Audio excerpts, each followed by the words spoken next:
Houstan Astros. They went 76-86 last year. They were behind the National League Central by 15 games.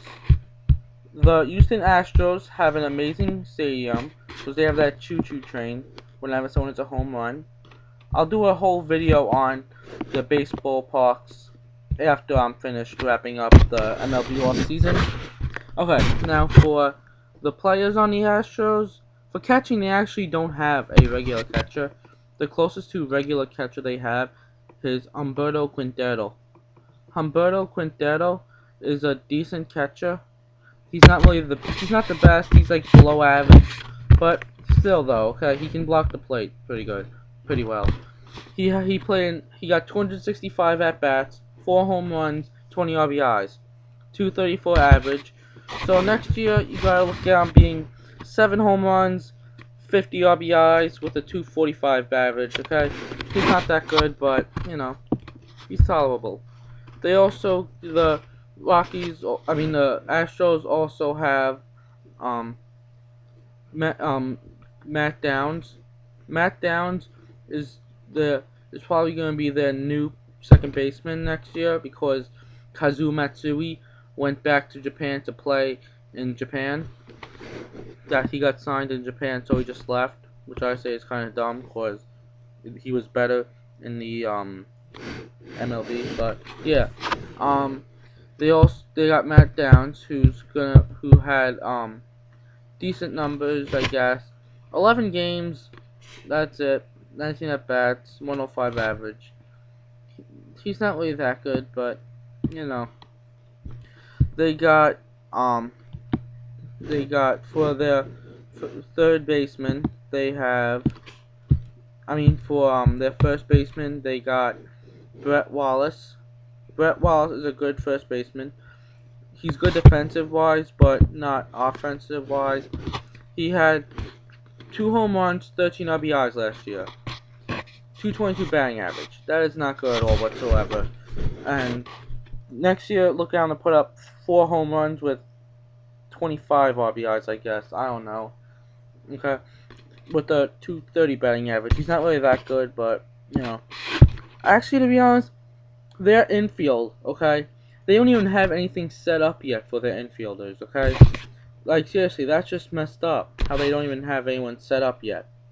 Okay, I'm being serious, okay? No one knows how their lineup will be next year. Because remember, Berkman was their first baseman. So yeah, Berkman was their first baseman. Matsui was their second baseman. There's not really any players on that team that are even called up yet that are full-time players. So yeah, that's still a mystery to be solved. But for outfielding, they got Michael Bourne. Michael Bourne is horrible with contact. He had 2 home runs, 38 RBIs with a 265 average. That's okay, I guess, but, still could be better, though. He's an amazing outfielder, no doubt, okay? He is one of the best defensive players ever. He is the Carl Crawford of the National League, okay? Like, that's a fact. Not offense-wise, but defense-wise. They also got Hunter Pence. Hunter Pence was actually underrated last year. He had 25 homers, 91 ribbies, 22 batting average. Hunter Pence next year is going to get 30 home runs with 100 RBIs with a 275 batting average. Okay? He's going to be one of those guys that you're like, where'd he come from? Okay? Trust me. They also got Carlos Lee. Carlos Lee hit 24 homers, 89 ribbies, 246 batting average. Next year, look at him to go 27 home runs, 93 RBIs with a 275 batting average, okay? He's a lifetime 287 hitter, but, he's getting up there in age now, like Berkman. Although he can still actually put up decent numbers, unlike Berkman. Okay? For pitching, they got Wandy Rodriguez. Wandy Rodriguez is a decent starter. He went 11-12 with a 3.6 ERA. Okay? Next year, you can look at him to go 12 and 10 next year with a 3.7 ERA. Okay, he's not really that good, but he's decent, like the rest of the pitchers. Okay, he can have his either he pitches a shutout or excuse me or he allows like 5 to 10 runs. Okay, so it all varies with him. They also got Brett Myers. Brett Myers last year went 14-8 with 3.14 ERA, had a 223 innings with 180 Ks. Next year, looking at him to go 16-7 with a 3.4 ERA, 225 innings with 193 strikeouts.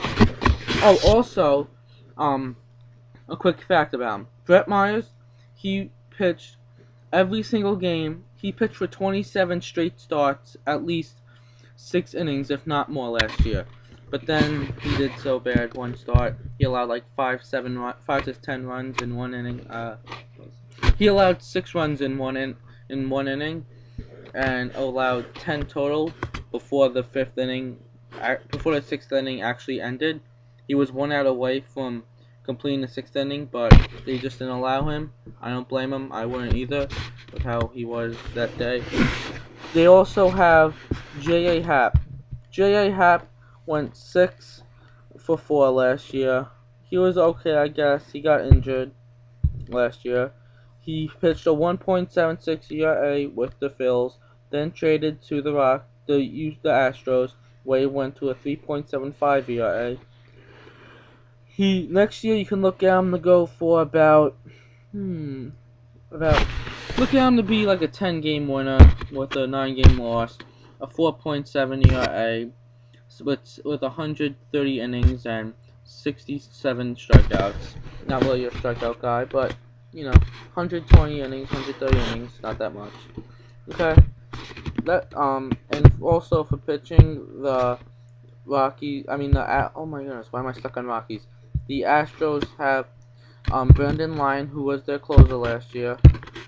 He went 6 for 6 with a 3.12 ERA, 20 saves, not that good, but Next year, look at him to go 1 for 6 win-lose with a 3.7 ERA, and have 40 saves probably. Okay, that's my prediction for the Houston Astros.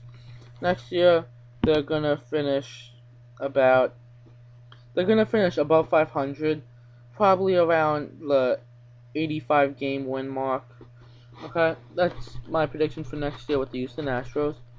Okay, sorry if this video wasn't as good as the others. I made a lot of videos today, so kind of tired.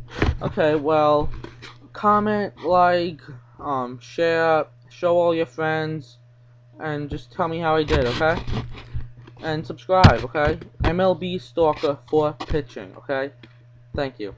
That's my YouTube name. Thank you. Goodbye.